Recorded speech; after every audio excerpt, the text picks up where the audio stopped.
حضرت یونس علیہ السلام اور بڑی مچھلی۔ پیارے بچوں، آپ میں سے ہر ایک نے مچھلیاں ضرور دیکھی ہوں گی، چھوٹی چھوٹی، رنگ برنگی، ننھی منی اور بڑی بڑی بھی۔ اور کیا آپ کو پتا ہے کہ مچھلیاں اتنی بڑی بھی ہوتی ہیں کہ انسان کو ایک ہی دفعہ پورا نگل لیں؟ جی ہاں، اتنی بڑی مچھلیاں ہوتی ہیں۔ اور ایسا ہی ایک واقعہ قرآن میں بھی مذکور ہے، جس میں مچھلی نے ایک نبی کو پورا نگل لیا اور وہ اس کے پیٹ میں زندہ بھی رہے۔ تو آئیے ہم آپ کو پورا واقعہ تفصیل سے سناتے ہیں۔ ملک کے عراق میں دریائے دجلہ کے کنارے نینوا نام کا ایک بہت خوبصورت شہر آباد تھا۔ اس شہر کے اندر اور آس پاس 1,00,000 افراد رہتے تھے۔ اللہ تعالیٰ نے اس شہر کے رہنے والوں کی ہدایت کے لیے ایک نبی بھیجا۔ اس نبی کا نام حضرت یونس علیہ السلام تھا۔ حضرت یونس علیہ السلام نے اس شہر کے رہنے والوں کو اللہ تعالیٰ کے اوپر ایمان لانے کی دعوت دی اور مسلسل کئی سال تک ان کو اللہ تعالیٰ کی طرف بلاتے رہے، لیکن اس نافرمان قوم نے آپ کی دعوت کو قبول نہیں کیا اور مسلسل اللہ تعالیٰ کی نافرمانی کرتی رہی، یہاں تک کہ حضرت یونس علیہ السلام مایوس ہو گئے اور ناراض ہو کر شہر سے باہر ساحل سمندر پر گئے۔ وہاں جا کر حضرت یونس علیہ السلام نے قوم کے لیے عذاب الہی کی بد دعا کی۔ اس کے بعد آپ ایک کشتی پر بیٹھ کر وہاں سے چلے گئے۔ کشتی جب ساحل سے کافی دور چلی گئی تو اچانک سمندر میں طوفان آ گیا۔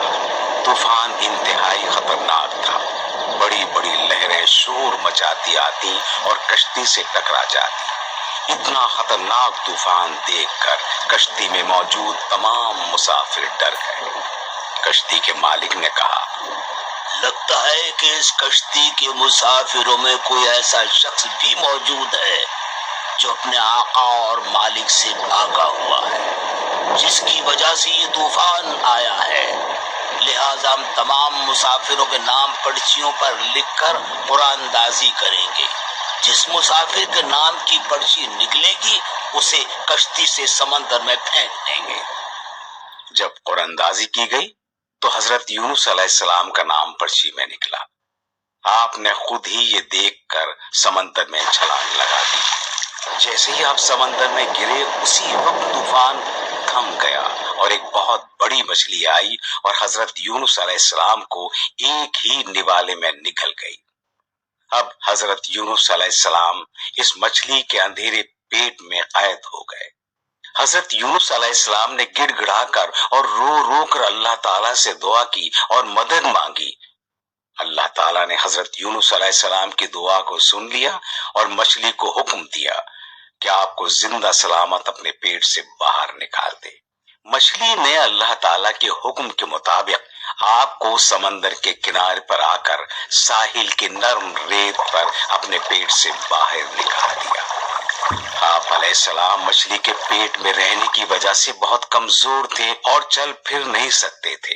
اللہ تعالیٰ کے حکم سے کدو کی ایک بیل فوراً اگی اور بڑی بھی ہو گئی اور اس نے آپ پر سایہ کر دیا۔ اللہ تعالیٰ کے حکم سے ہی ایک ہرنی آ کر آپ کو صبح و شام دودھ پلائے جایا کرتی تھی۔ اس طرح آپ دوبارہ صحت مند ہو گئے۔ ادھر دوسری طرف آپ کی قوم کو جب پتا چلا کہ آپ نے اللہ تعالیٰ کے ہاں ان کے لیے عذاب کی بد دعا کی تو وہ لوگ فوراً تمام کے تمام ایک کھلے میدان میں جمع ہوئے اور اللہ تعالیٰ سے رو رو کر معافی مانگی اور توبہ کی، جس کی وجہ سے اللہ نے اپنا عذاب ان سے ٹال دیا۔